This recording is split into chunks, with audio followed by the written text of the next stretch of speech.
the ultimate goal that these people have in mind is the goal to create a one-world government run by the banking industry, run by the bankers, and they're doing it in sections. The European currency, the euro, and the European Constitution is one part of it. Now they're trying to do it in America with the North American Union, right? And they want to create a new currency called the Amero, right? And the whole agenda is to create a one-world government where everybody has an RFID chip implanted in them. All money is to be in those chips, right? There'll be no more cash. And this is giving me straight from Rockefeller himself. This is what they want to accomplish. And all money will be in your chips. And so instead of having cash, anytime you have money in your chip, they can take out whatever they want to take out whenever they want to.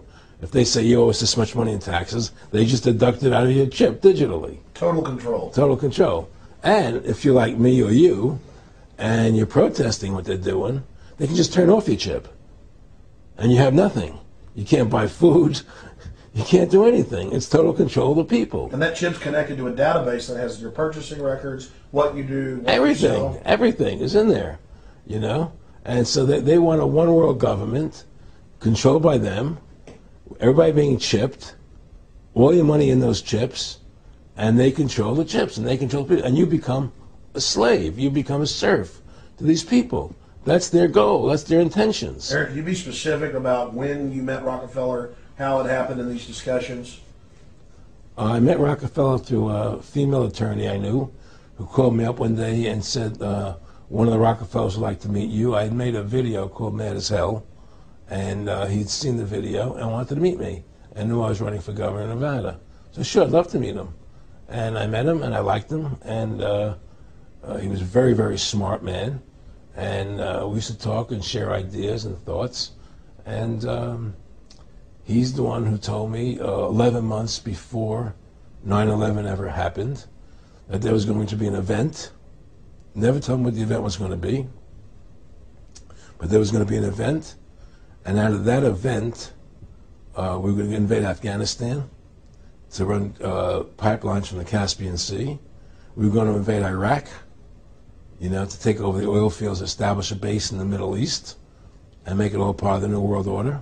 And we'd go after Chavez in Venezuela. And sure enough, later 9/11 happened. And I remember he was telling me how how you're going to see soldiers looking in caves for people in Afghanistan and Pakistan and all these places. And there's going to be this war on terror, which is no real enemy. And the whole thing is a giant hoax, you know, but it's a way for the government to take over the American people. He told you it was going to be a hoax. Oh, yeah. Oh, yeah. There's no question. He says, there's going to be war on terror. And he's just laughing. There's no...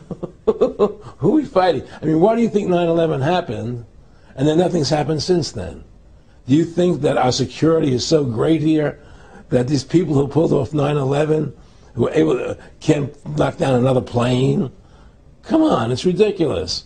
9/11 was done by people in our own government and our own banking system to perpetuate the fear of the American people into subordinating themselves to anything the government wants them to do. That's what it's about, and to create this war, this endless war on terror. And that's why and that was the first lie. And the next lie was going into Iraq, you know, to get Saddam Hussein out with his weapons of mass destruction. That was the next lie. Now, specifically, this was a little over 6 years ago? This was 11 months before 9/11. Yeah. And Nick Rockefeller, who's a lawyer, he's become your friend over the previous years, and he's saying to you that there's going to be this big event, and then out of that we're going to have a war on terror, and it's just going to go on and on. Right. An endless war on terror without any real enemy. That you can never, so you can never define a winner. And did he say that it's going to be perfect because you can't define an enemy? It just goes on and on? Yeah, because you can't define a winner. There's no one to beat, so it goes on and on forever. And they can do whatever they want. They scared the hell out of the American public. Look, this whole war on terror is a fraud. It's a farce. It's very difficult to say it out loud because people are intimidated against saying it. Because if you say it, they want to make you into a nutcase. But the truth has to come out. That's why I'm doing this interview. The fact of the matter happens to be that the whole war on terror is a fraud. It's a farce. Yeah, there's a war going on in Iraq because we invaded Iraq. And people over there fighting, you know. But the war on terror, that's a joke, you know. And until we discover what really happened on 9/11 and who was responsible for 9/11, because that's where the war on terror emanates from. That's where it comes from. It was 9/11 that allowed this war on terror to begin. And until we get to the bottom root of 9/11, the truth of 9/11, we'll never know about the war on terror. Aaron, you said that he was, and I think it's important, and I know this about the Rockefellers from Dr. Dennis Cuddy and many others who literally, you'll be 20 years old in a lunch line at college, and there's David Rockefeller. And they're experts at recruiting and getting what they call players, and that clearly he was, I want to make it specific and just get you to reiterate what you said last night about you got 30% of the vote, you were having an effect, you made mad as hell, they knew that you'd started the Constitution Party, they knew that you were somebody who was taking action and getting things done, you'd already made some big films, had a lot of other successes, so they were trying to recruit you, and didn't it come down to the point of, hey, we are here to recruit you, and don't worry, your chip's going to say, don't mess with us, you know, this guy's don't touch. Yes, that did happen. I was definitely being recruited, but it's more subtle than that. Well, in your words, just go through the process, and then what he said. Well, what it is remember, we were friends, and we used to go to my house a lot. We'd have dinner, we'd talk, and he'd tell me about business investments I get involved in, you know, or they would help me with this business investment or that business investment. And was I interested in joining the Council on Foreign Relations? You know, I would have to get a letter to join them, but was I interested in that? And, you know, just stuff, you know, leading you on. And I used to say to him that I never really did that because that wasn't where I was coming from. You know, as much as I like you, Nick, you know, your ways and my ways, we're on the opposite side of the fence.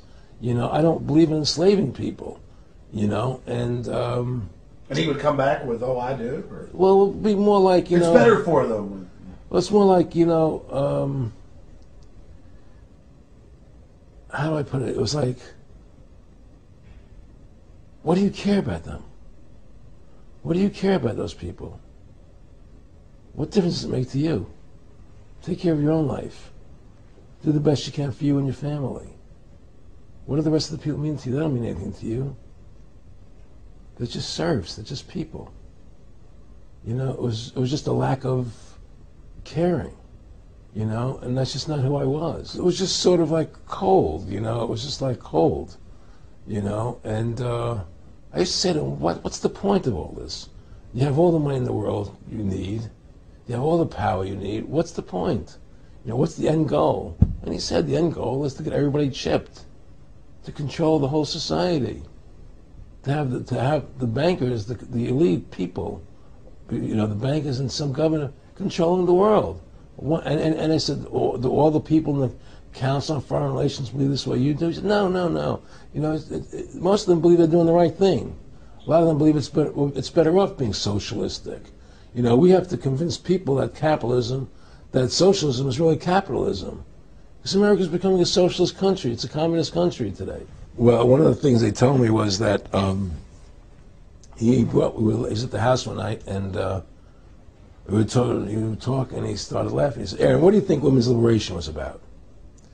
And I said, I had pretty conventional thinking about it at that point. I said, I think it's about women having the right to work, getting equal pay with men, just like they won the right to vote, you know? And he started to laugh. He said, you're an idiot. And I said, why am I an idiot? He said, let me tell you what that was about. We, the Rockefellers, funded that. We funded women's lib, you know? And we're the ones who got all over the newspapers and television, the Rockefeller Foundation.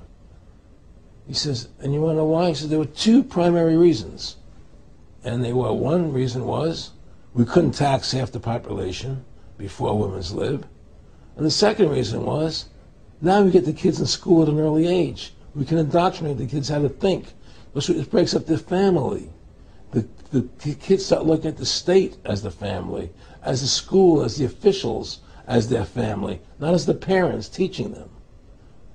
And so those are the two primary reasons for women's lib, which I thought up to that point was a noble thing.